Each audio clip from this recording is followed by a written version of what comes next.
የኢራን አሜሪካ እስራኤል ከባዱ ትንቅንቅ አንድ ወር ሊሆነው ነው። አሜሪካና እስራኤል በኢራን ላይ ጦርነት የከፈቱት የዛሬ ወር ግድም የካቲት 21 ቀን በዕለተ ቅዳሜ ነበረም። ከዚያን ጊዜ ጀምሮ ጦርነቱ ከባድ ቁሳዊና ሰብአዊ ውድመት እያደረሰ አሁንም ቀጥሏል። ኢራን 40 ዓመታትን ለሚጠጋ ጊዜ በበላይነት ያስተዳደሩት ጠቅላይ መሪ አያቶላ አሊ ኻሜኒን ጨምሮ በርካታ ቁልፍ መሪዎቿ በብዛት የተገደሉባት ተተኪዎችን በመሰየም ብትቀጥልም ትንቅንቁ ቀን በቀን እየከበደ ነው። ጦርነቱን ለማስቆም የተደረጉ ሙከራዎች እስካሁን አልተሳኩም። የአሜሪካው ፕሬዝዳንት ዶናልድ ትራምፕ ለኢራን ተጨማሪ የ10 ቀናት ቀነ ገደብ ቢያስቀምጡም የአሜሪካ እግረኛ ጦር በሌላ አቅጣጫ ወደ ወሳኙ ፍልሚያ ሜዳ ለመግባት ከፍተኛ ዝግጅት እያደረገ ነው። ተንታኞች እንደሚገልጹት የአሜሪካ እግረኛ ጦር ከገባ ነገሮች በፍጥነት ይቀየራሉ። አሜሪካ በእግረኛ ጦር ገፍታ ከገባች ትንቅንቁ ከባድ ይሆናል። ምስራቅ አፍሪካም በዚህ ስጋት ውስጥ ያለ ነው። የኢራን እስላማዊ አብዮታዊ ዘብ በመካከለኛው ምስራቅ ብቻ ሳይሆን በምስራቅ አፍሪካ በሚገኙ የአሜሪካ ጦር ሰፈሮች ላይ ጥቃት ሊሰነዝር ይችላል ተብሏል። ከዚህ አንጻር በቀይ ባህር ቀጠና በምስራቅ አፍሪካ የመጨረሻው ጫፍ ላይ የምትገኘው ጅቡቲ ስጋት እንደገባት እየተነገረ ነው።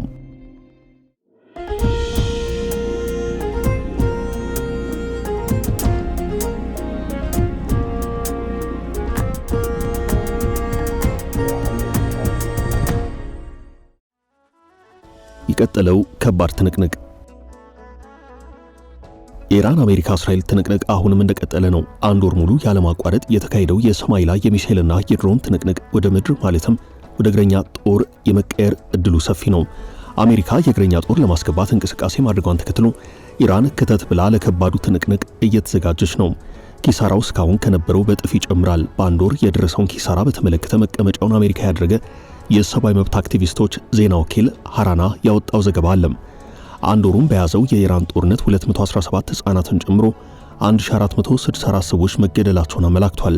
በእስካሁኑ ውጊያ ብቻ የእስራኤል መከላከያ ከ12000 በላይ ቦምቦችን በመላው ኢራን አዝንቧል። በቴህራን ብቻ 3600 ተጠቅሞ ደብድቧል። አሜሪካም ኢላማዎችን መታለች። አሜሪካ በመላው ኢራን ከ9000 በላይ ኢላማዎችን በመለየት ድብደባ እንደፈጸመች ተናግራለች። አሜሪካና እስራኤል ኢላማ አድርገው ድብደባ የፈጸሙባቸው አብዛኞቹ ፖሊስ ጣቢያዎች፣ ወታደራዊና የፖሊስ ዩኒቨርሲቲዎች፣ የፖሊስ ዋና መስሪያ ቤት፣ የመጠለያ ቤቶች፣ የአብዮታዊ ዘብ ቤቶች፣ ኬላዎች፣ የጦር መሳሪያ ማከማቻዎች ይሆናሉ ተብለው የሚታሰቡ ናቸው። ቢቢሲ ባወጣው ሀተታ ኢራን በጦርነት ውስጥ የአሜሪካ አጋር በሆኑት የባህረ ሰላጤው ሀገራት የሚገኙ የአውሮፕላን ማረፊያዎችን፣ ሆቴሎችን፣ የሰላማዊ ዜጎች መኖሪያዎችንና ሌሎች መሰረተ ልማቶችን እንዳጠቃች ጽፏል። ባለፈው አንድ ወር በርካታ የኢራን ከፍተኛ ወታደራዊና ፖለቲካዊ መሪዎች በአሜሪካና በእስራኤል በተፈጸሙባቸው ጥቃቶች ተገድለዋል። ጠቅላይ መሪውን አሊ ኻሜኒን ጨምሮ ቁልፍ መሪዎቿ የተገደሉባት ኢራን ተተኪዎችን በመሰየም ከባዱን ትንቅንቅ ብትቀጥልም ነገሮች ከብደውባታል። አሜሪካ እግረኛ ጦር ለማስገባት እንቅስቃሴ ጀምራለች። ይህ ያሰጋት ኢራን ክተት ብላ እግረኛ ጦሯን በተጠንቀቅ አቁማለች። ነገር ግን ለአሜሪካ እግረኛ ጦር ማስገባት ሌላ የከበደ ነገር ነው። የኢራን መልክዓ ምድራዊ አቀማመጥና ለረጅም ዓመታት የተሰናዳችበት ጦርነት እንደመሆኑ መጠን የአሜሪካ እግረኛ ሰራዊት ምን ያህል ተልእኮውን ካለ ችግር ይወጣል የሚለው በራሱ አጠያያቂ ነው። እግረኛ ጦሩ ከገባ ነገሮች ግን ወደ ከፋ አቅጣጫ ያመራሉ የሚል ግምት አለም። ኢራን የአሜሪካ ጦር ሰፈሮችን ታጠቃለች። የአሜሪካ ጦር ሰፈሮች ደግሞ በመካከለኛው ምስራቅና በምስራቅ አፍሪካ ይገኛሉ። ከባዱ ትንቅንቅ በዚህ ከቀጠለና የእግረኛ ጦርነት ከተጀመረ ወደ ምስራቅ አፍሪካም ጦርነቱ ሊሰፋ ይችላል የሚል ግምት አለ። የኢራን አብዮታዊ ዘብ የአሜሪካ ጦር ሰፈሮችን ለማጥቃት ዝቷል። ሀውቲም ከኢራን ጎን መሰለፉንና በጦርነቱ እጁን ለማስገባት እያሟሟቀ እንዳለ እየተነገረ ነው። ከዚህ አንጻር በምስራቅ አፍሪካ የሚገኙ በጅቡቲ ያሉ የአሜሪካ ጦር ሰፈሮች በዋነኝነት በሀውቲ አማካይነት ሊጠቁ ይችላሉ ተብሏል። የቀይ ባህር ቀጠና ስጋት የኢራን ዋነኛ የጥቃት ኢላማ ከሚባሉት ውስጥ የአሜሪካ ጦር ሰፈሮች ዋነኞቹ ናቸው። እስካሁን የአሜሪካ ጦር ሰፈር ባሉባቸው ሀገራት ጥቃት ተሰንዝሯል። በጥቃቱ የአሜሪካ ጦር ሰፈርና ወታደሮች ጉዳት ደርሶባቸዋል። ኢራን በሳዑዲ አረቢያ ሉል ሱልጣን የጦር አውሮፕላን ማረፊያ ላይ በፈጸመችው ጥቃት ደግሞ 12 የአሜሪካ ወታደሮች ጉዳት ደርሶባቸዋል። ጥቃቱ ሲፈጸም በህንፃ ውስጥ የነበሩ 2 ወታደሮች ከባድ ጉዳት እንደደረሰባቸው ዎል ስትሪት ጆርናል ጽፏል። በርካታ አየር ላይ ነዳጅ የሚሞሉ አውሮፕላኖችም ጉዳት ደርሶባቸዋል። ፔንታገንና የአሜሪካ ማዕከላዊ መገናኛ ብዙሃን ላቀረቡላቸው ጥያቄዎች እስካሁን ምላሽ አልሰጡም። አሳሳቢው ጉዳይ አሜሪካ ከዚህ ቀጥሎ ምን አይነት እርምጃ ትወስዳለች የሚለው ነው። ኢራን የአሜሪካ እግረኛ ጦር ወደ ግዛቷ ከገባ የመጣውን እግረኛ ጦር ከመመከት ባለፈ የተጠናከረ ጥቃት ትፈጽማለች የሚል ግምት አለም። በዚህ የተጠናከረ ጥቃት ደግሞ በምስራቅ አፍሪካ የሚገኙ የአሜሪካ የጦር ሰፈሮች ኢላማ የመሆን እድላቸው ሰፊ ነው ተብሏል። አብዮታዊ ዘቡ በቀጣይ ጥቃት ተፈጽሞባቸዋል ካላቸው አካባቢዎች ወይንም የአሜሪካ ጦር ሰፈሮች መካከል በምስራቅ አፍሪካ የመጨረሻው ጫፍ ላይ የምትገኘው ጅቡቲ አንዷ ናት። ጥቃቱ ወደ ምስራቅ አፍሪካም ከተሻገረ ጦሱ ለኢትዮጵያ ይተርፋል። ምክንያቱም ኢትዮጵያ በዋነኝነት የወደብ አገልግሎት የምታገኘው ከጅቡቲ ነው። ጅቡቲ የምትጠቃ ከሆነ አሜሪካ ብቻ ሳትሆን ፈረንሳይም የአጸፋ እርምጃ ልትወስድ ትችላለች ተብሏል። የኢራን እስላማዊ አብዮታዊ ዘብ በመካከለኛው ምስራቅና ምስራቅ አፍሪካ አካባቢ የአሜሪካ ጦር ሰፈር ባለባቸው ቦታዎች ጥቃት ሊፈጽም እንደሚችል የሚወጡ መረጃዎች እየጠቆሙ ነው። ከአብዮታዊ ዘቡ ጋር ግንኙነት ባለው የፋርስ ዜና ወኪል በኩል በወጣው መግለጫ አሜሪካና እስራኤል የሲቪል ቦታዎችንና ንጹሃን ሰዎችን እንደ ሰብአዊ ጋሻ ተጠቅመዋል ሲል ከሷል። በተጨማሪም አሜሪካ ሲቪሎችንና የኢራን ባለስልጣናትን ገድላለች በማለት አብዮታዊ ዘቡ ወቀሳ አቅርቧል። ጦርነቱ ከጀመረበት ጊዜ አንስቶ አብዮታዊ ዘቡ በርካታ ማስጠንቀቂያዎችን ሰጥቷል። ከዚህ ቀደም በመካከለኛው ምስራቅ በአሜሪካ የኢንዱስትሪ ቦታዎች አቅራቢያ የሚኖሩ ነዋሪዎች ለቀው እንዲወጡ አስጠንቅቆ ነበርም። በአሁኑ ማስጠንቀቂያ ግን ቦታዎችን በግልጽ አልጠቀሰም። በአሁኑ ጦርነት ዋነኛው የስጋት ምንጭ ይሆናል ተብሎ የሚጠበቀው የየመኑ ሀውቲ ቡድን ነው። የሀውቲ አማጽያን በኢራን ላይ የሚሰነዘር ጥቃት ካልቆመ ወደ ቀጥታ ጦርነት እንደሚገቡ አስጠንቅቀዋል። ይህ ማስጠንቀቂያ በተሰማ በሰዓታት ልዩነት ውስጥ ከየመን አቅጣጫ የተተኮሰ ሚሳኤል መኖሩን የእስራኤል መከላከያ መስሪያ ቤት አስታውቋል።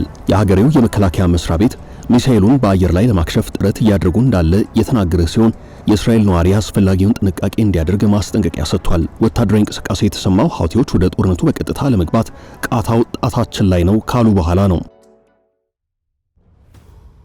ሀውቲዎች የዓለምን የነዳጅ አቅርቦት 25 በመቶ የሚሸፍነውን የባብል መንደብ ሰርጥን በመዝጋት ዓለም አቀፍ ንግድን ለማስተጓጎል መዛታቸው ይታወሳል። የኢኮኖሚ ተንታኞች ይዛቻ ወደ ተግባር ከተቀየረ የዓለምን የነዳጅ ገበያ ይበልጥ ሊያናጋው ይችላል ብለዋል። ኢራን የሆርሙዝ ሰርጥን እንደዘጋችው ሁሉ የመን ሀውቲ አማጽያን ደግሞ በባብል መንደብ መተላለፊያ በቀይ ባህር ቀጠና ጉዳዩን መደራደሪያ ለማድረግ እየተነሳሱ ነው። ወደ እስራኤልም የሚያስወነጭፏቸው ሚሳኤሎች እንዳሉ ተነግሯል። የእስራኤል ጦር በቴሌግራም ገጹ ባሰፈረው መልእክት አሜሪካና እስራኤል ኢራን ላይ የከፈቱትን ጦርነት ሌላ ሀገር የሚቀላቀል ከሆነ አሜሪካና እስራኤል ቀይ ባህርን በኢራን እስላማዊ ሪፐብሊክና ማንኛውም ሙስሊም ሀገር ለሚፈጸመው ጠበኛ ዘመቻ የሚጠቀሙ ከሆነ የአጸፋ እርምጃ እንደሚወስድ ሀውቲ በይፋ አሳውቋል። ይህ በዚህ እንዳለ ትራምፕ በኢራን የኃይል ማመንጫ ጣቢያዎች ላይ የሚሰነዘረው ማንኛውንም ጥቃት ለተጨማሪ 10 ቀናት ለማዘግየት ወስነዋል። ትራምፕ ኢራን የሆርሙዝ ወሽመጥን የማትከፍት ከሆነ የኤነርጂ መሰረተ ልማቷን እናወድማለን ሲሉ ከዛቱ በኋላ ቴህራን በባሕረ ሰላጤው በሚገኙ የአሜሪካ አጋር ተቋማት ላይ ተመሳሳይ እርምጃ እንደምትወስድ አስጠንቅቃለች። ይህ ለቀጠናው ዘላቂ ሰላምና በዓለም አቀፍ ምጣኔ ሀብት ማንሰራራት ላይ ጥላውን ያጠላ ሆኗል። ወደ 2000 የሚጠጉ የአሜሪካ የባህር ኃይል ወታደሮችን ያቀፈ ኃይል ከጃፓን ወደ መካከለኛው ምስራቅ እየተጓዘ ነው። ከካሊፎርኒያ የሚሄዱ በርካታ ሺህ የአሜሪካ አየር ወለድ አካላትም አሉ። በርከት ያሉ ዘገባዎች የአሜሪካ ተጨማሪ ኃይል በባሕረ ሰላጤው ሀገራት ላይ እንደሚሰፍር እየተናገሩ ነው። ጉዳዩ ያሳሰባቸው እነ ሳዑዲ አረቢያ፣ ቱርክና የግብጽ መንግስታት የማደራደር ጥረት እያደረጉ ነው። በዚህ ሰላም ጥረት በዋነኝነት ስሟ እየተነሳ የሚገኘው ፓኪስታን ናት። ፓኪስታን የቀጠናው የሰላም አደራዳሪነት ሚናን ለመጫወት ጥረት እያደረገች ነው። እስላማባድ በአሜሪካና በኢራን መካከል የሚደረገውን ውይይት ለማስተናገድ ሐሳብ አቅርባለች። እስካሁን ግን ውይይቱ ስለመካሄዱ ማረጋገጫ አልተገኘም። በዚህ ሳምንት መጀመሪያ የውጭ ጉዳይ ሚኒስትሩ በፓኪስታን በኩል በሚተላለፉ መልእክቶች አማካይነት ሁለቱ ሀገራት ቀጥተኛ ባልሆነ መንገድ ውይይት እያደረጉ መሆናቸውን ገልጸው ነበርም። በዚህ በኩል የሰላም የውይይት መንገድ እንዳለ በዘገባዎች ቢጠቀስም መሬት ላይ ባለው እውነታ ግን የጦርነት ትግትጉ አሁንም አድማሱን አስፍቷል። እናም ከሁለቱም ወገን ካሉ ተፋላሚ አካላት በኩል የሚወጡ መረጃዎች እንደሚያሳዩት ከሆነ አሁንም ለተጨማሪ ቀናትና ሳምንታት በጦርነት ለመቀጠል የሚደረገው ዝግጅት ተጠናክሮ ቀጥሏል።